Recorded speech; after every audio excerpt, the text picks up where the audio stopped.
La exposición de hoy es sobre el sentido de la educación peruana en el siglo XXI. Vamos a pasar a la diapositiva número 2.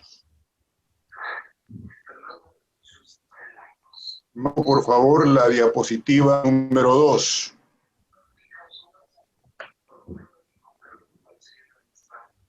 Siguiente diapositiva.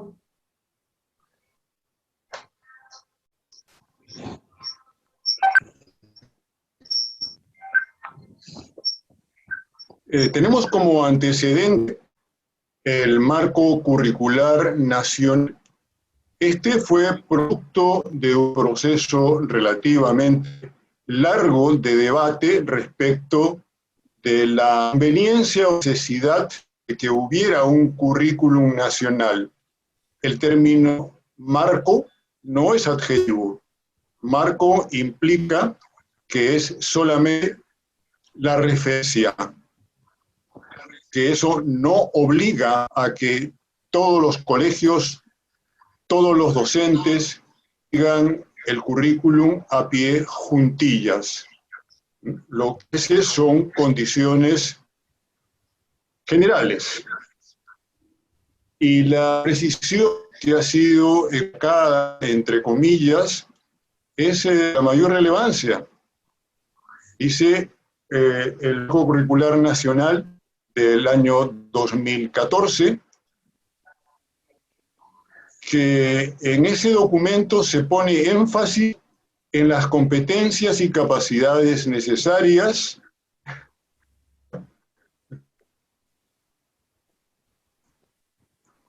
las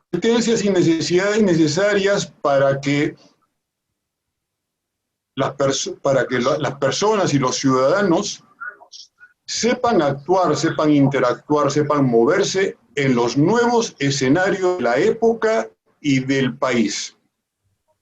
Este es el concepto clave. La educación sirve para que las personas, adultos y jóvenes también, sepan desempeñarse adecuadamente en las circunstancias que están viviendo. Y la época y el país en el que estamos actualmente vive circunstancias particularmente especiales, que renuevan escenarios y que formulan nuevas exigencias respecto de las competencias y las capacidades que las personas necesitamos tener para sobrevivir, que es la razón esencial de que estemos aquí, nada menos. Necesitamos tener particulares competencias y capacidades para la sobrevivencia. Esta política curricular, publicada en el año 2014, tiene la intención de estimular a los padres de familia y a la sociedad en general a que tengan una participación en esa adquisición de nuevas competencias y capacidades. Que participen para que la institución educativa enseñe a lo que sus hijos necesitan aprender en las actuales circunstancias. Es decir, la educación de los estudiantes de educación básica no es una responsabilidad exclusiva de directivos y de maestros. También padres de familia y sociedad en general tienen una corresponsabilidad.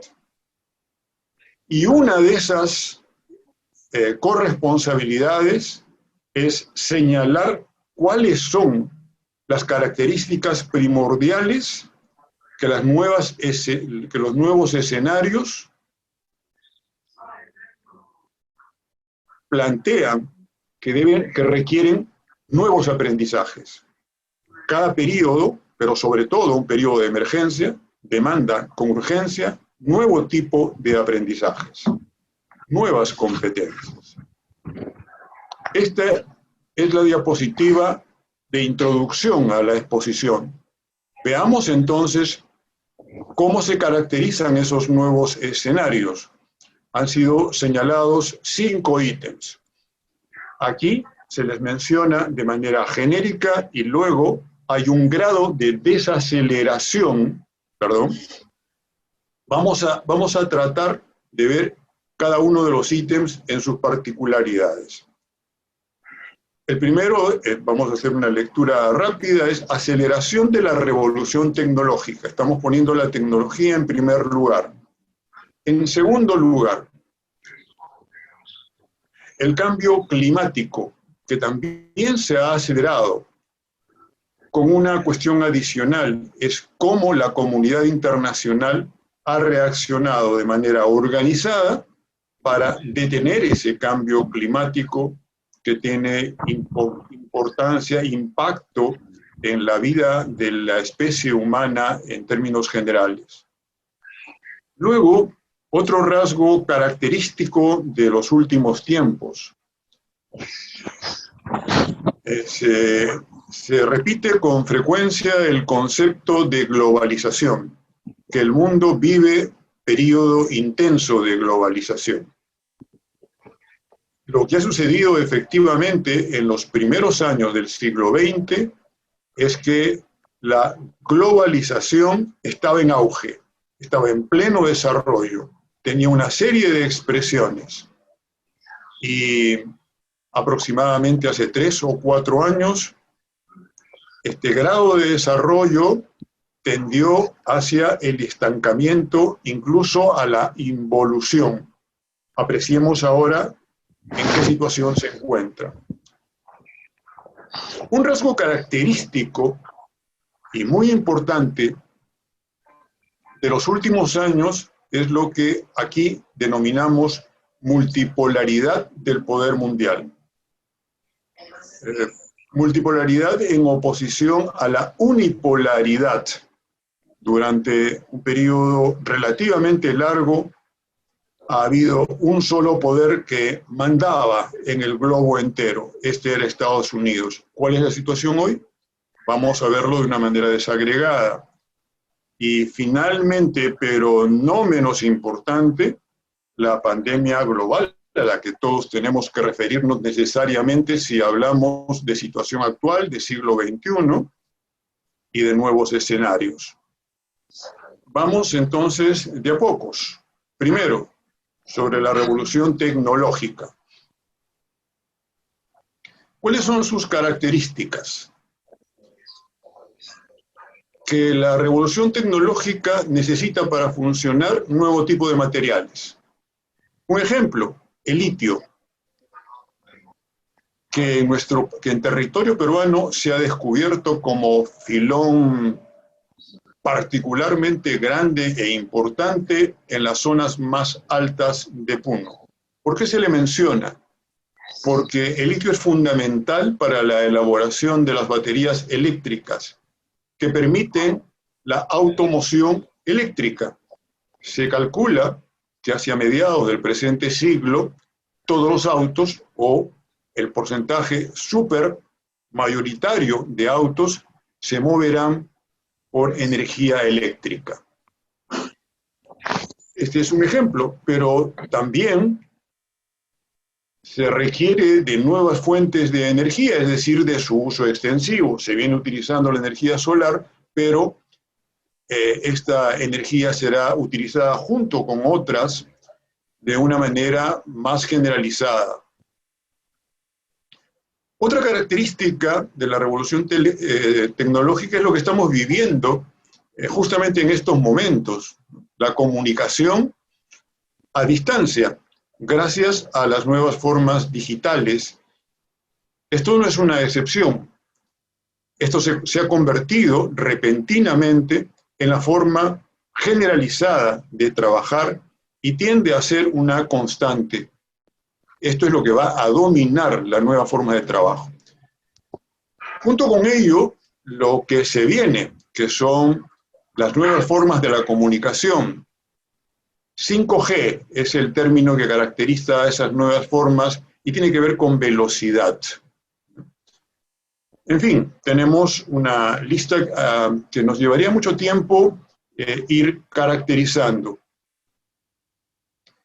Pero estamos actualmente en un nuevo ciclo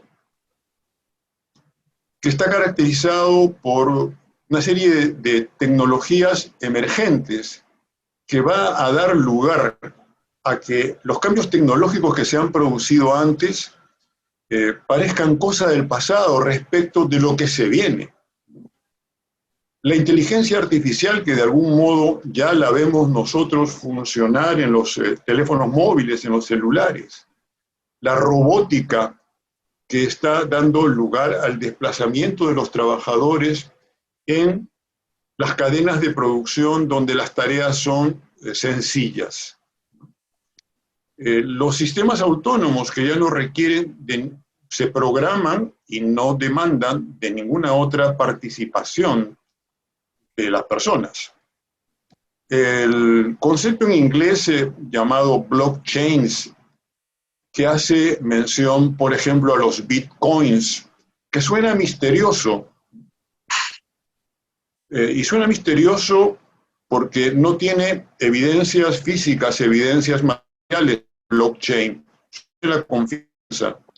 Usted sabrá, Bitcoin hace 12 o 13 años costaba $1 por Bitcoin y hace un par de semanas llegó a costar cada Bitcoin $50.000 cada uno. Eso es el blockchain. Se supone que esa va a ser la característica en las próximas décadas, es decir, que el dinero tal como lo conocemos, expresado en monedas o en billetes, va a dejar de tener la vigencia que hasta estos momentos ha tenido. En fin, la revolución tecnológica esta no se ha detenido, no se ha desacelerado, sino todo lo contrario. Lo que se vienen son más cambios. Y esos cambios tienen un grado de complejidad. No es a través de la simpleza que se llega a ellos. Esto es que hay que tener habilidades especiales para manejarlas y siquiera para entenderlas, para saber de qué se trata, por dónde va cada uno de estos cambios y de cómo para muchas de las actividades en las que estamos o en las que estarán quienes son estudiantes en estos momentos, será indispensable vincularse y conocer los cambios que la revolución tecnológica está produciendo. Les agradecería cambiar de diapositiva, por favor, la siguiente.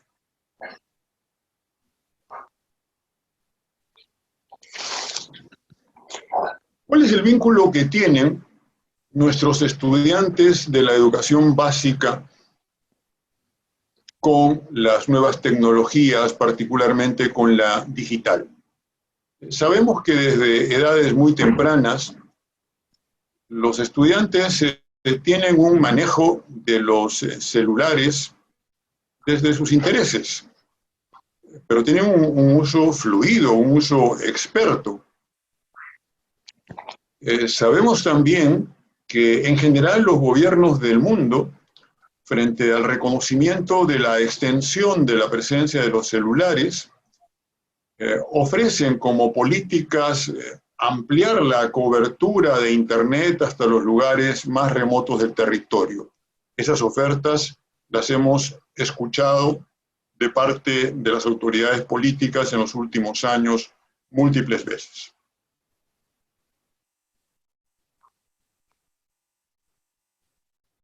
Y más recientemente, la pandemia nos ha movilizado y nos ha puesto en una situación que es de nos ofrezca la oportunidad de optar, nos ha puesto delante de la necesidad de hacer plataformas tecnológicas que nos permitan, más allá del aislamiento social, al que nos hemos visto exigidos, la comunicación siga. Y existiendo una serie de plataformas de alcance limitado, que eran las que se utilizaban en ciertas universidades y colegios, y que eran plataformas que exigían pagos altos para su uso, recientemente, tecnologías como la que estamos utilizando en estos momentos, o el Meet de Google, están presentes de una forma casi gratuita, a costos muy bajos, salvo que se trata de contratos con las empresas. Pero las habilidades de una comunicación amplia, inmediata, rápida, haciendo uso de diversos procedimientos, por ejemplo, estamos actuando en estos momentos que desde la administración se maneje el PowerPoint, o que me den la posibilidad de que me la cedan y que la maneje yo mismo, ¿no? Todo esto es muy reciente. Bueno, son estas competencias, ese es el manejo de este tipo de artefactos, de estas plataformas, de estos instrumentos, lo que se denominan competencias digitales. Las competencias digitales son habilidades netas del siglo XXI. Y debemos tenerlas porque cada vez más los ambientes en los que participamos son ambientes digitales. Entonces, en las tareas propias de la educación en la escuela o en la universidad, en el ámbito académico, como en las actividades laborales de todo tipo, se requiere de tener habilidades tecnológicas.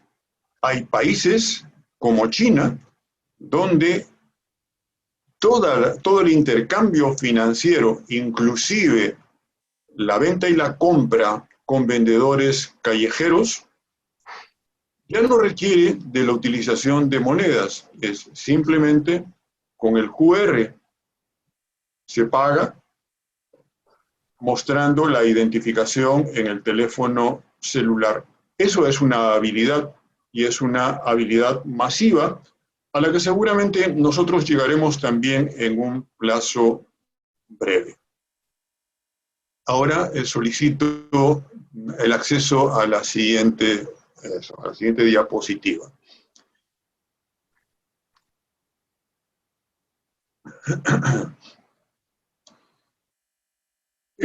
Sobre el cambio climático, en general, la opinión pública tiene un mayor manejo porque se ha ido desarrollando sensibilidad entre los habitantes del mundo entero sobre el estado de la situación del planeta Tierra. Cómo es que la intervención del ser humano ha devastado grandes porciones de la naturaleza como estaba en su origen, la ha puesto a su servicio, pero de una manera descontrolada, y eso ha generado cambio climático, y cambio climático tiene repercusiones muy graves en el futuro del planeta.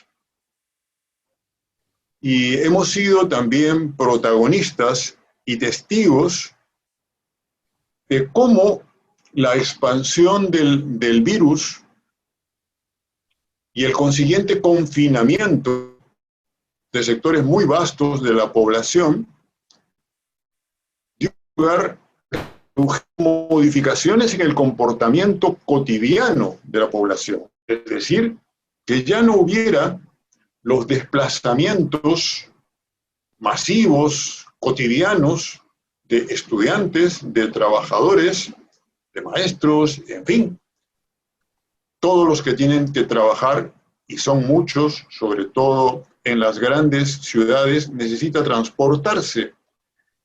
Y lo que hemos tenido hasta ahora es una organización irracional del transporte, ¿no? Con miles de autos particulares, muchos de ellos ocupando un gran espacio en la pista y transportando a una sola persona. con todo lo que eso implica en términos de dificultades para la fluidez y de producción de carbono, lo que es uno de los grandes motivadores del calentamiento global. Lo que hemos tenido en los meses anteriores es que teníamos un cielo despejado, en la ciudad en la que vivimos comenzaba a tener nuevas características, nueva temperatura, presencia de aves, florecimiento de nuevas plantas, es decir, estaba ahí la evidencia clara para todo el que quisiera ver y que tuviera alguna sensibilidad de que somos los humanos los que somos principales emisores de gases de efecto invernadero y que el exceso en el uso de la energía combustible tiene consecuencias nefastas para el futuro de nuestro planeta.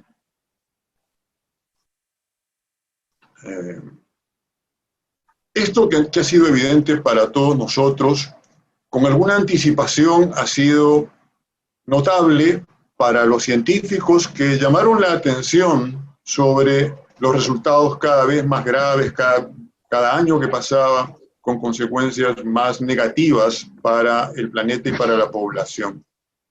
Y comenzaron a actuar y se pusieron de acuerdo y convocaron a eventos internacionales y organismos internacionales como Naciones Unidas, tomaron decisiones para hacer frente a los efectos del calentamiento global.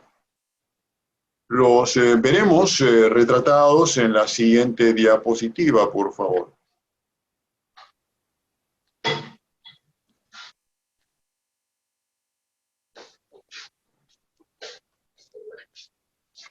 La cantidad de objetivos del Plan 2030 de las Naciones Unidas, firmado por casi todos los países del planeta, los objetivos son múltiples. Aquí una lista que mencionaremos rápidamente, donde se destacan ciertas características que comprometen a nuestro país, al Perú.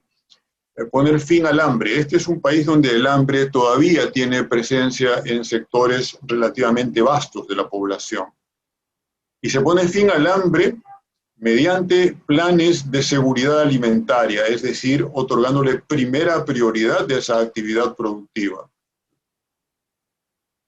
Y se cuida del ambiente cuando se promueve una agricultura sostenible. No nos vamos a extender en este concepto a pesar de la importancia que tiene. Una cuestión grave es la disponibilidad de agua.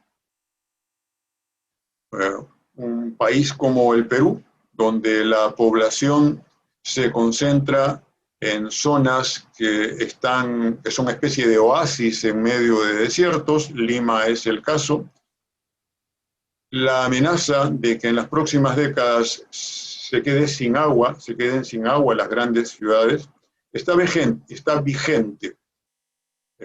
Eso requiere entonces de respuestas rápidas, imaginativas, bien organizadas, con una participación del Estado y de la sociedad. Lo que mencionábamos antes también, la energía segura, la sostenible, la moderna, la energía producida por baterías eléctricas, eso es energía moderna. Algo en lo que está muy comprometido nuestro país porque somos territorialmente el segundo en importancia dentro de la cuenca amazónica. Primero es Brasil, país más grande. Los bosques pueden ser factores de calentamiento global si es que no tienen un manejo ordenado, pero pueden ser factor de calentamiento global más aún por una tala indiscriminada de sus valiosos árboles. Los dos peligros están presentes y son actuantes en nuestro país, y eso hay que tratarlo de manera firme y decidida. Lo otro es la lucha contra la desertificación. Los desiertos avanzan. No es el caso peruano. En nuestro caso, los desiertos, por la posibilidad de la ingeniería que permite el traslado, el trasvase de aguas desde la cuenca amazónica que comienza en los Andes, ha permitido un florecimiento de la agricultura industrial en zonas que antes eran desiertos netos. El ejemplo más claro está en Ica, ¿no? Y luego, otra característica que está muy vinculada con nuestro país, que es conservar los océanos, conservar los recursos marinos. Nosotros, los peruanos, tenemos acceso por la costa a más de 2.500 kilómetros de costa. Y es además una costa frente al Océano Pacífico, que ahora es el océano por excelencia en el planeta. Es el océano por excelencia en la medida que ha desplazado al Océano Atlántico, que fue el océano preferido durante siglos para la navegación comercial. Eso lo seguiremos tratando en próximas diapositivas. Pasemos a la siguiente, por favor. A la siguiente diapositiva, por favor, profesor Marcos.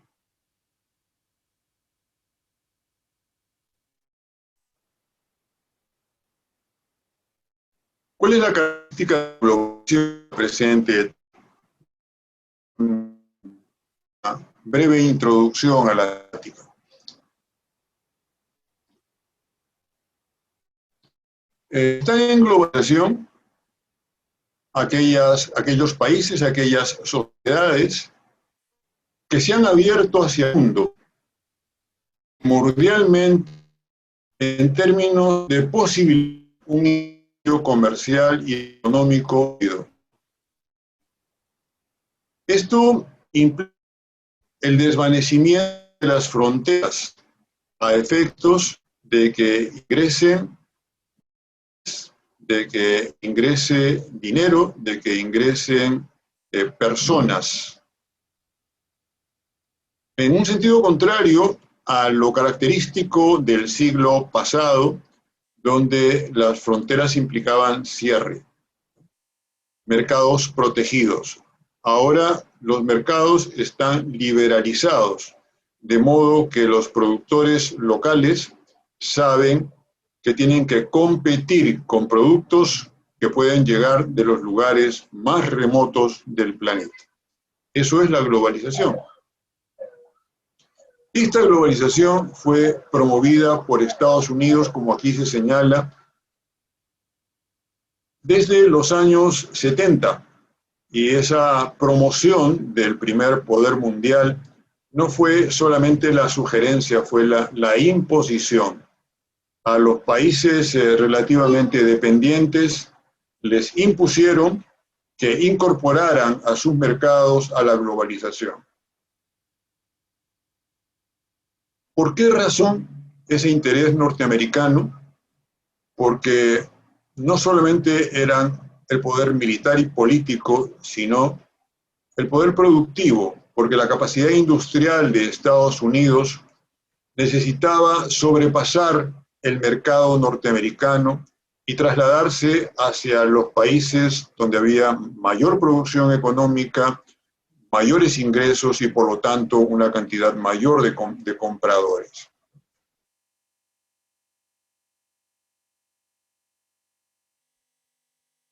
Junto con la internacionalización en el plano comercial y económico, la globalización trajo otro tipo de internacionalización, que es sumamente rescatable,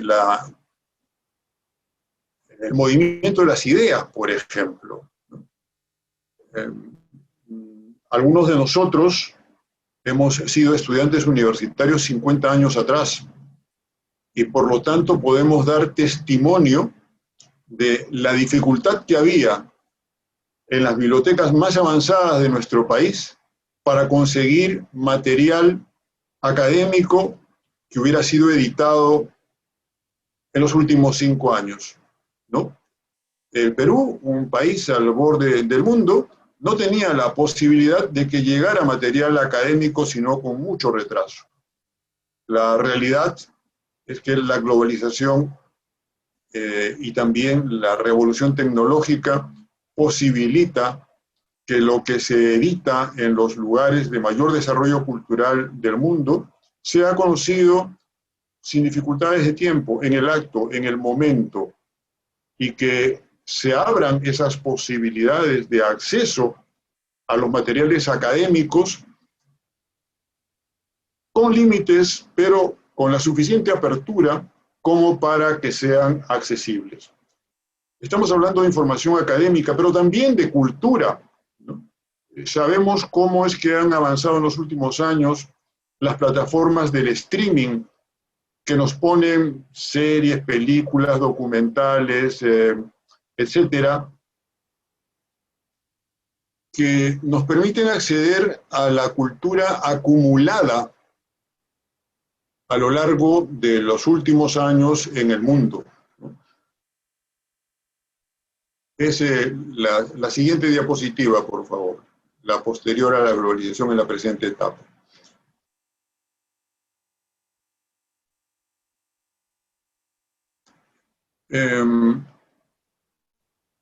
Pero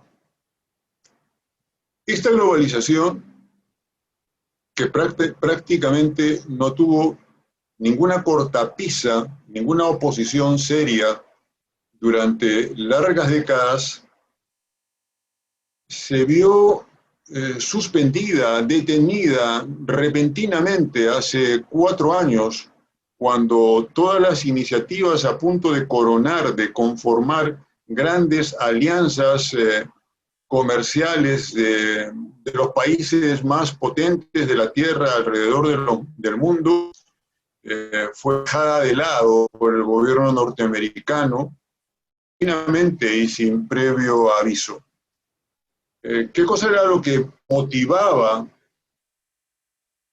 ¿Qué fue lo que motivó a los gobernantes norteamericanos que pararan en seco la dinámica del globalismo? Fue el reconocimiento de que en los últimos años la globalización ya no los beneficiaba, sino que por el contrario estaba generando prejuicios. ¿Por qué? Porque en el comercial lo que Estados Unidos importaba en términos de volumen y en términos económicos era bastante mayor que lo que estaban exportando. Apeló entonces a una serie de procedimientos, algunos simplemente de distanciamiento, otros de orden coercitivo, para impedir la globalización y para afrontar el crecimiento de aquellos países que habían sido más beneficiados por el proceso globalizador. Por ejemplo, China.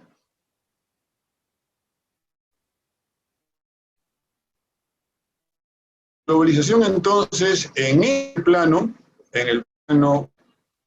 social, en el plano económico, tuvo sus retenes, tuvo sus momentos de paralización. Ahora, con el cambio de gobierno en Estados Unidos, hay expectativa por saber si esa política se va a reproducir o va a cambiar, en qué medida va a cambiar. En eso estamos en estos momentos. Pero las otras formas de la globalización, esas se han detenido. Me estoy refiriendo particularmente a la que hemos mencionado, que es la revolución tecnológica. La revolución tecnológica se desarrolla con la máxima velocidad a pesar de las sanciones que se aplican a algunos de los países que avanzan en tecnología y toman ventaja respecto de la producción tecnológica en Estados Unidos. Pero ahí nos vamos nos vamos a tener, ¿no?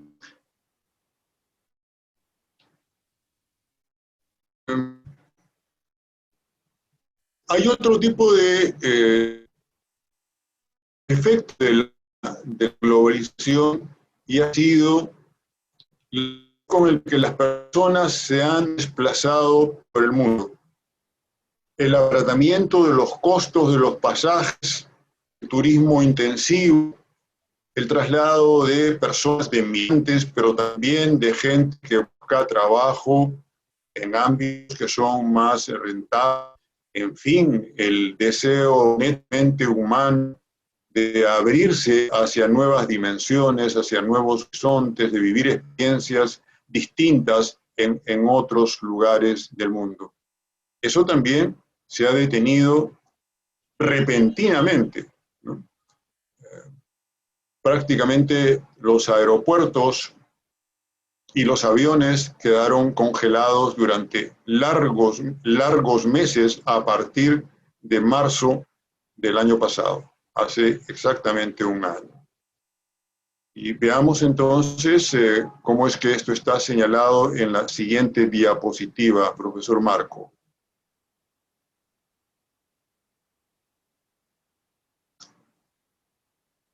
Profesor Marco, la siguiente diapositiva, por favor.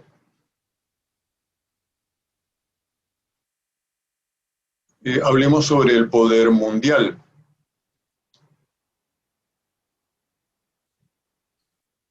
El conflicto por dominar el mundo ha estado presente desde hace muchos siglos. Pero para no remontarnos a épocas lejanas, mencionaremos una situación específica. En el año 1991 implosionó la Unión Soviética. Este era un Estado muy poderoso que pugnó durante varias décadas, sobre todo desde la Segunda Guerra Mundial, le disputó el poder a Estados Unidos. Pero este país, por múltiples motivos, se desintegró territorialmente, cambió de orientación y pasó a condiciones económicas lamentables. Lo que dio lugar a que Estados Unidos se quedara sin contendor por el poder mundial. Hemos tenido una situación de unipolaridad que ha durado casi 30 años. Pero se veía venir ya desde hace algunas par de décadas, lo pronosticaban así los especialistas en geopolítica, que China era la nueva amenaza para Estados Unidos por el ritmo de crecimiento de la producción y por el grado de organización del poder político al interior de China. Esa amenaza se ha convertido en una realidad cada vez más creciente. Hay quienes estiman que ya están a la par en términos de producción Estados Unidos y China. Casi no hay discusión respecto de que en términos comerciales China ha sobrepasado a Estados Unidos. En el caso en nuestro caso, en el caso peruano, es fácil ver en las estadísticas cómo, habiendo sido Estados Unidos el país primero del intercambio comercial nacional durante largos años, habiendo sido Estados Unidos el primer inversor en la economía peruana, esa situación ha cambiado y ahora el principal socio comercial, el principal inversionista en la economía peruana es China. Tenemos ahí el ejemplo, en un caso específico que es el nuestro, de cuáles son los efectos del poder mundial. Y podemos ver ejemplos bastante más precisos. Decía hace un rato que el Océano Pacífico se convierte en el océano por excelencia en el plano mundial, por su intercambio comercial. El caso es que en Chancay, en estos momentos, está en plena construcción, una construcción acelerada de un puerto que pasa a la administración china. En la práctica, es el primer puerto chino que se instala en esta zona del Pacífico. Va a ser un puerto que seguramente en pocos años va a estar a la par del puerto del Callao, con la diferencia que la tecnología que ya está comenzando a utilizar desde las épocas de construcción es tecnología de factura reciente, es decir, de la última tecnología. Vamos a tener entonces el puerto chino, que es casi como tener instalaciones militares, ¿no? Trae ventajas en tanto que dinamiza el comercio exterior del país, pero también es motivo de sospecha de qué otros efectos pudiera traer, ¿no? El nuestro es un país con una tradición cultural andina, por las múltiples culturas que florecieron en nuestro territorio y con la influencia potente de la cultura occidental, que supone derechos humanos y libertades. No es el caso de China. China entonces aparece como un poder, y ese poder un poco misterioso del lejano oriente tiene sus expresiones en el plano económico y tiene sus expresiones en términos valorativos y en términos de política. En el plano militar, Estados Unidos sigue siendo dominante sin duda. Es la mayor potencia mundial y esa hegemonía, los expertos señalan que va a durar todavía una buena cantidad de años.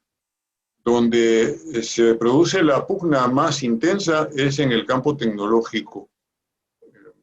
Es general la idea de que el país dominante será el que tenga el control tecnológico, el que desarrolle las mayores variantes en la tecnología. Aparentemente, en ese campo, China está imponiéndose. Y Estados Unidos, durante el periodo Trump, tomó la determinación, a la vista de este riesgo, de este peligro, de prohibir la venta de tecnología norteamericana que pudiera ser utilizada por la tecnología china para sus posteriores desarrollos. Y ejerció presión sobre sus aliados políticos y sobre los países en que tenía influencia para prohibirles que compraran tecnología china. Es decir, apeló ya no a la competencia tradicional de precios o de calidad, sino que propasó los límites comerciales para hacer uso de la coerción, de la amenaza de la fuerza y de las sanciones, ¿no? Sanciones a las propias empresas norteamericanas que estuvieran incumpliendo con venderle a los chinos, a pesar de sus intereses, porque China es el mayor mercado de compra de insumos tecnológicos en los actuales momentos, ¿no? Se han movido entonces una serie de mecanismos y no es que cada una de estas dimensiones del poder corra por separado, sino que están íntimamente unidos. Lo comercial con lo económico financiero, con lo cultural, con lo tecnológico, con lo político, etcétera. Lo que tenemos entonces hoy en día es como se denomina esta diapositiva. Tenemos bipolaridad. Ya no hay un solo poder en el mundo. Ahora hay por lo menos dos grandes potencias. lo que nosotros tendríamos que hacer para no convertirnos en analistas de lo que sucede más allá es ver de qué modo inciden esos poderes en nuestro país. Un ejemplo de cómo los nuevos escenarios nos permiten hacer uso de nuestras capacidades y competencias es establecer el vínculo entre cómo están operando estos poderes en las actuales circunstancias. ¿Cuáles son las actuales circunstancias? Son circunstancias de pandemia. Frente a la pandemia, la expectativa es tener vacunas, porque las vacunas son la certeza mayor de que se puede neutralizar al coronavirus. No desaparecerlo, no superarlo, pero neutralizarlo sí. Bien, ¿de dónde llegan las vacunas? Es la pregunta que tendríamos que hacernos. ¿Quién nos facilita las vacunas?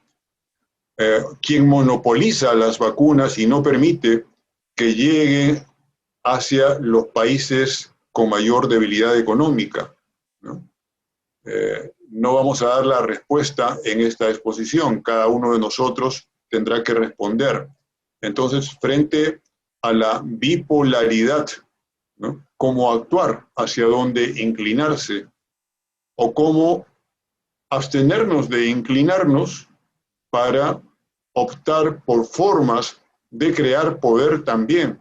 Es muy difícil para un país pequeño en número de habitantes, con una economía pequeña también, plantearse la posibilidad de ser una potencia, pero si nos asociamos, que es un viejo sueño, el sueño de la asociación sudamericana, latinoamericana, indoamericana, podríamos jugar un rol mucho más significativo, ¿no?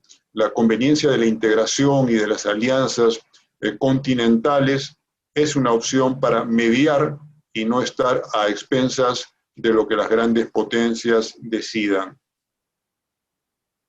Y finalmente, retornamos a la pandemia. Así como hay un antes de Cristo y un después de Cristo, algunos sostienen que lo que va a haber en adelante es el primer año después de la pandemia, el 10º año después de la pandemia o un año antes de la pandemia, es decir, que la pandemia es un parteaguas. ¿Por qué razón? Porque nunca en la historia de la humanidad hubo una amenaza de muerte masiva, multitudinaria, ¿no? Que si se detenía podía en plazo largo desaparecer a los seres humanos de la faz de la Tierra.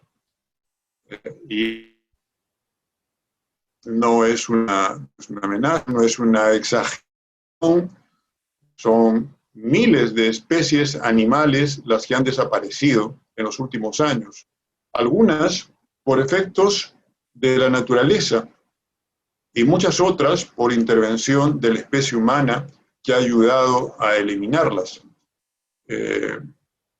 No está la especie humana per se a salvo de la extinción. Nosotros hemos vivido relativamente de cerca esa amenaza, ¿no?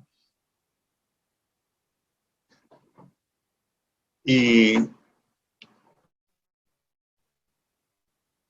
de qué manera nos hemos defendido, de qué modo la internacionalización nos está salvando bien o está haciendo que disminuyan los efectos de morbilidad o que se estanquen los porcentajes de la letalidad en países como el nuestro. Hemos aprendido que hay que aislarse, hemos aprendido que tiene que haber distancia social, hemos aprendido recientemente que el coronavirus se contagia exclusivamente por los aerosoles, que por ejemplo no está presente en las superficies, ¿no? Y que no hay, además, cura para el coronavirus, ¿no? Y que lo que se puede hacer es, y de lo que se debe tratar de hacer, es evitar la infección. El procedimiento son las vacunas. Pero no cualquiera puede producir vacunas. Son las entidades con conocimientos complejos, con conocimiento de tecnología, las que producen las vacunas. Y hasta una de las vacunas que ya han aparecido alrededor de 20, que es idéntica a otra. Todas son diferentes, porque todas han sido creadas en laboratorios distintos. Nuestro país no tiene la capacidad compleja de la creación biotecnológica como para intentar crear vacunas. Somos consumidores netos, lamentablemente. Ahí hay una tarea que está pendiente. Ojalá que pudiéramos acometerla recientemente, porque habiendo sido o siendo el coronavirus 19, el COVID-19, una amenaza letal, no será la última. Seguramente seguirán apareciendo. Y creo que debiéramos, como sociedad, como Estado, tomar las prevenciones del caso. Adelante con la siguiente diapositiva, por favor.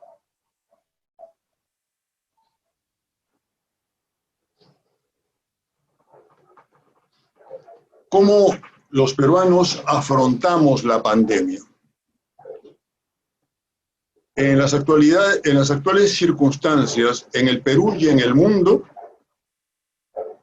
está bien claro cómo es que se evalúan las autoridades políticas. Sobre todo a los poderes ejecutivos. ¿Han logrado derrotar o están derrotando al coronavirus o no? ¿Cuáles son los porcentajes de enfermos y sobre todo, cuál es la proporción de muertos en términos de miles o de millones en cada uno de nuestros países? Aquellos países donde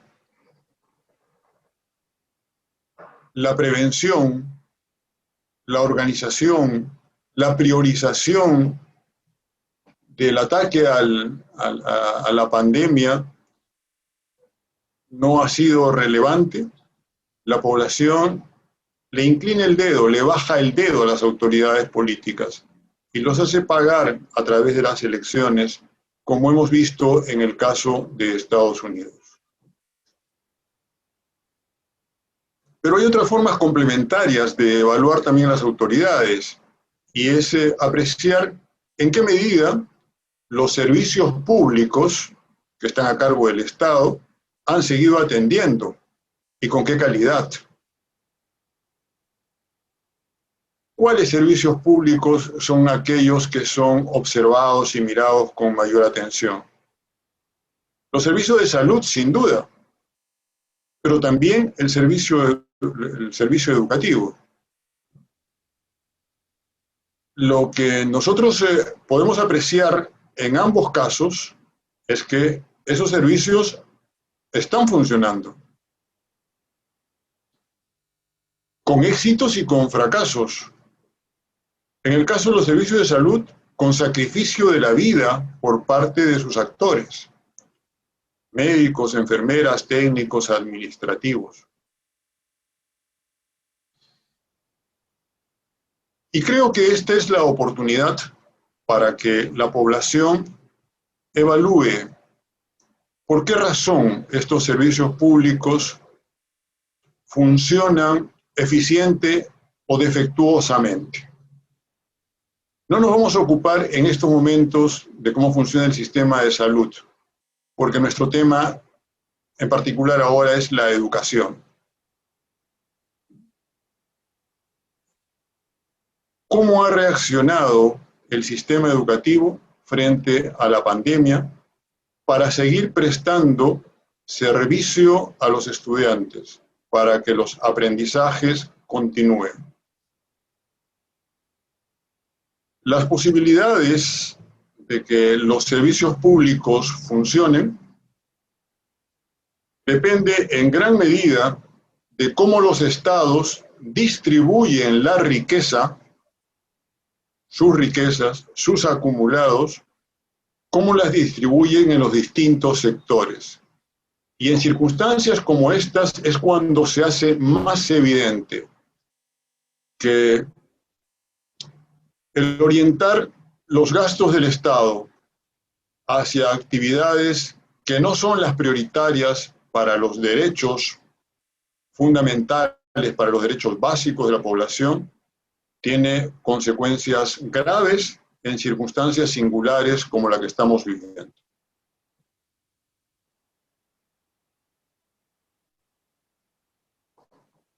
Se dice con frecuencia, en atención a la realidad, que el Producto Bruto Interno del Perú ha crecido casi sin excepción, año a año, a lo largo de los últimos 20 años. Y eso ha sido motivo de orgullo, ha sido motivo de estabilidad y ha tapado en gran medida el hecho de que no ha habido una consecuencia de ese crecimiento, de ese enriquecimiento del país. No ha habido consecuencia en la misma medida en los campos de educación y de salud. Por eso es que es mi opinión, mi juicio en todo caso, que el Estado peruano no ha podido responder adecuadamente a la emergencia provocada por la pandemia del COVID-19. ¿En qué me baso para dar esta opinión que parece un veredicto? Pasemos, por favor, a la siguiente diapositiva.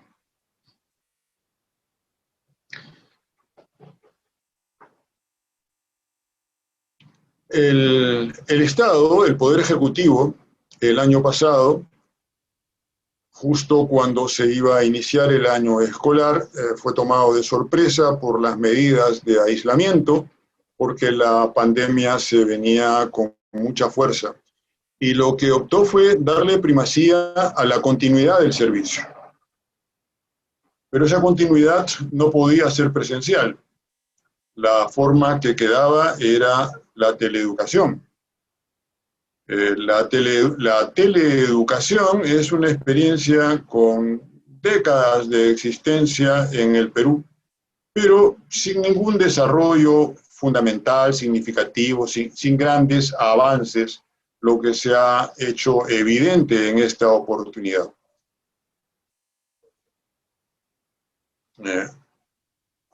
En el Perú, la teleeducación se ha expresado con los siguientes porcentajes.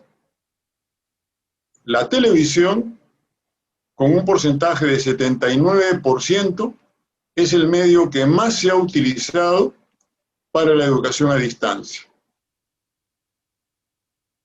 Nosotros, recién ahora, al finalizar la exposición, estamos haciendo referencia a la televisión, porque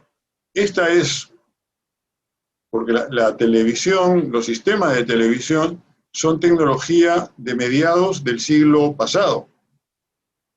Y no ha tenido avances que sean extraordinarios. No hay estudiante alguno que lleve el televisor en la mano o en el bolsillo, como sucede sí con los celulares, con los teléfonos móviles.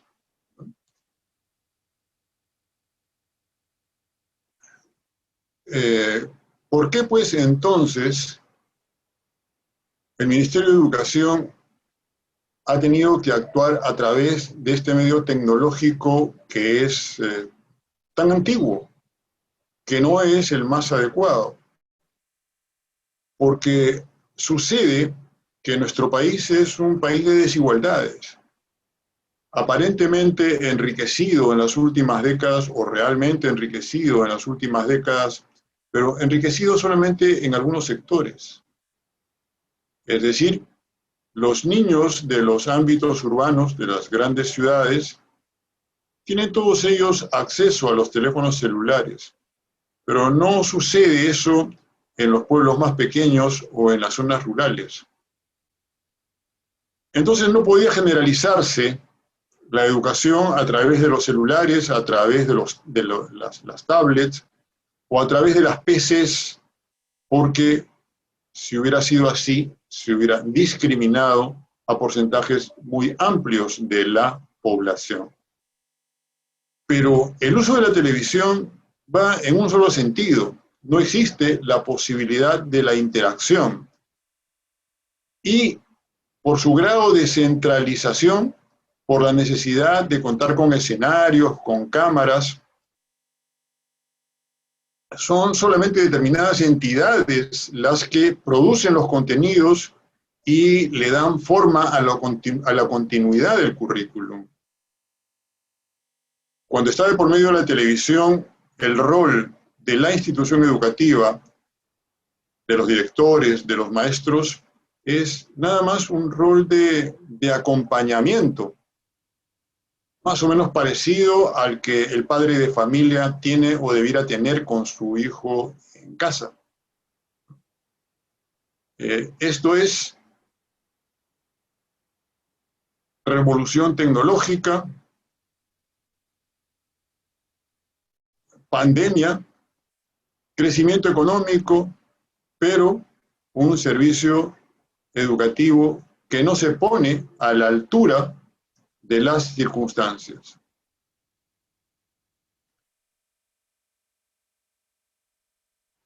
Pero el tema más serio es que no se ha tomado en cuenta que la situación que se ha producido, que el nuevo escenario que nosotros hemos visto con un paso a la ligera, exige nuevas competencias, nuevas habilidades. Y el currículum, el que hemos podido ver en los programas de televisión, no ha variado. Es el mismo del marco curricular del año 2014. Es como si no estuviera pasando nada en nuestro país. Es como si no tuviéramos la amenaza mortal del coronavirus. Y es que el sentido de la educación está en las competencias que los estudiantes adquieren. Y las competencias que adquieren tienen que atender a lo que son las necesidades más urgentes. Si las necesidades más urgentes provienen de la amenaza de letalidad, a eso tendría que responder también la educación. Si lo que se producen son grandes cambios tecnológicos, son esos cambios tecnológicos los que debieran ser objeto de enseñanza y de aprendizaje en las instituciones. Ese es el cambio, ese es el nuevo sentido que debiera tomar la educación. Pero si no es posible en un plazo brevísimo producir tales cambios, debiera prepararse. No tenemos noticias hasta hoy, nos señalan que el día 15 de marzo, es decir, en muy pocos días más, señalarán cuáles serán las características de la enseñanza y el aprendizaje en este año. Lo que debiéramos exigir, lo que debiéramos esperar es que varíen las competencias, que esas competencias atiendan a los nuevos escenarios que estamos viviendo. Entonces, basta ya del ocio de reproducir sin transformaciones. La siguiente diapositiva, por favor. Bueno, esto es, acá estamos.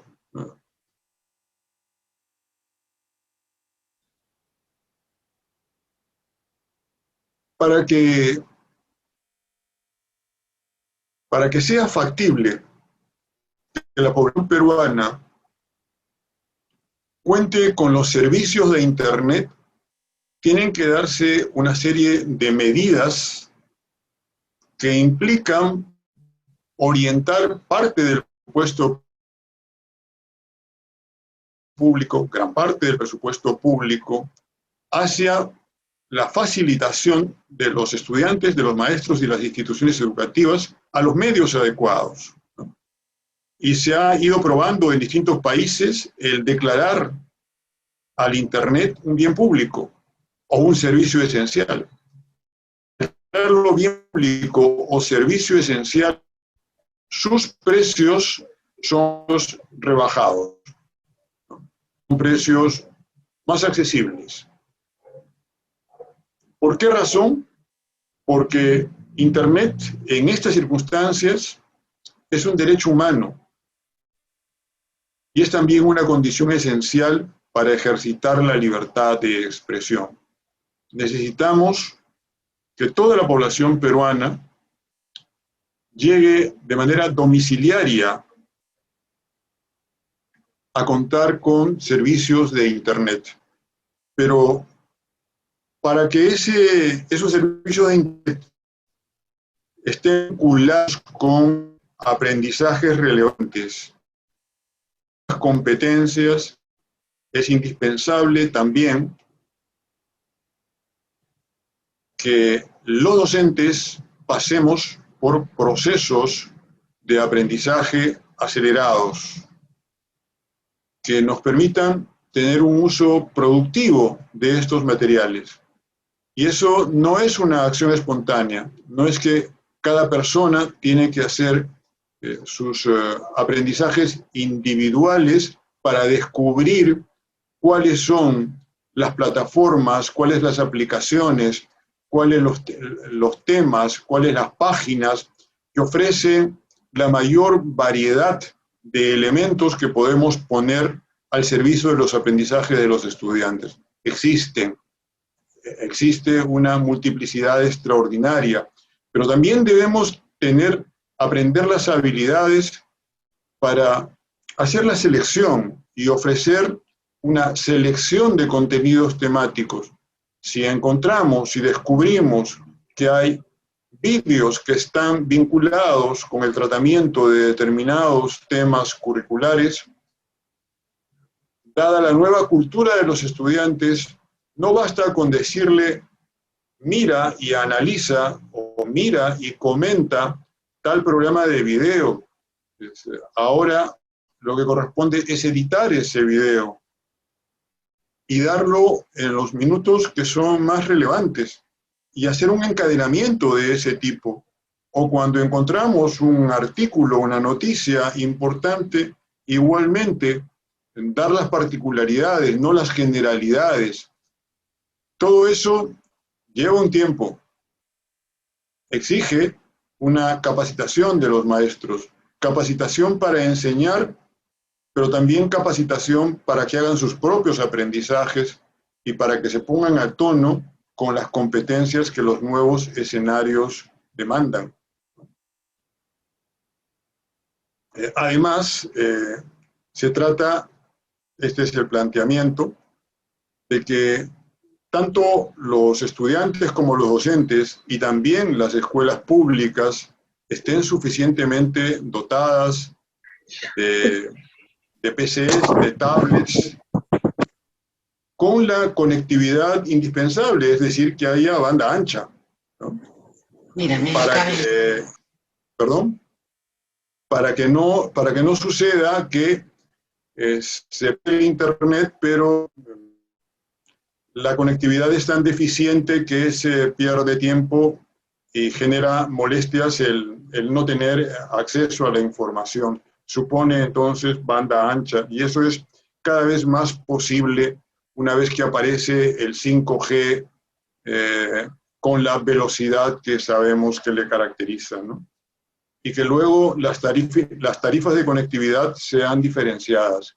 No es conveniente no es posible que se cobre por tarifas de Internet lo mismo en las ciudades que en los ámbitos rurales y en los lugares remotos de nuestro territorio nacional. Y finalmente tenemos una diapositiva más.